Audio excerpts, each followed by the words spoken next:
Assalamu alaikum туғандар. Хлорелла бойынша азыр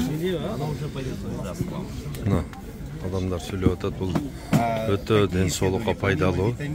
Мына азыр сахарный диабет менен өтө көп кишилер жабыркап атат да. Туғандар, мына азыр химикалык дарылар, химический дарыларды ичип атабыз да. Бирөөсү сиафор ичип атат, бирөөсү болсо диабетон ичип атат, дагы бирөөсү бирдеме ичип атат. Туғандар, мына органикалык дарылануу. Мына ушул хлорелланы кимдин сахары болсо алып ичиңиздер, туғандар.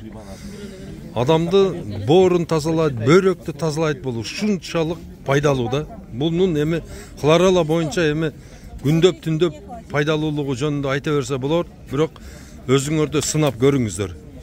Мына ушундай хлорелла кимге керек болсо, мына 0779 22 55 17 ушул номерге WhatsApp да бар. Мына живой водоросль адамдын денсаулыгын чыңдайт. Сахарный диабет менен ким ооруса, сөзсүз алып ушуну ичиңиздер, туғандар. Сахарды нормализовать этет. Боор бөйрөктү тазалайт, туғандар. Мына. Аябай пайдалуу денсаулукка.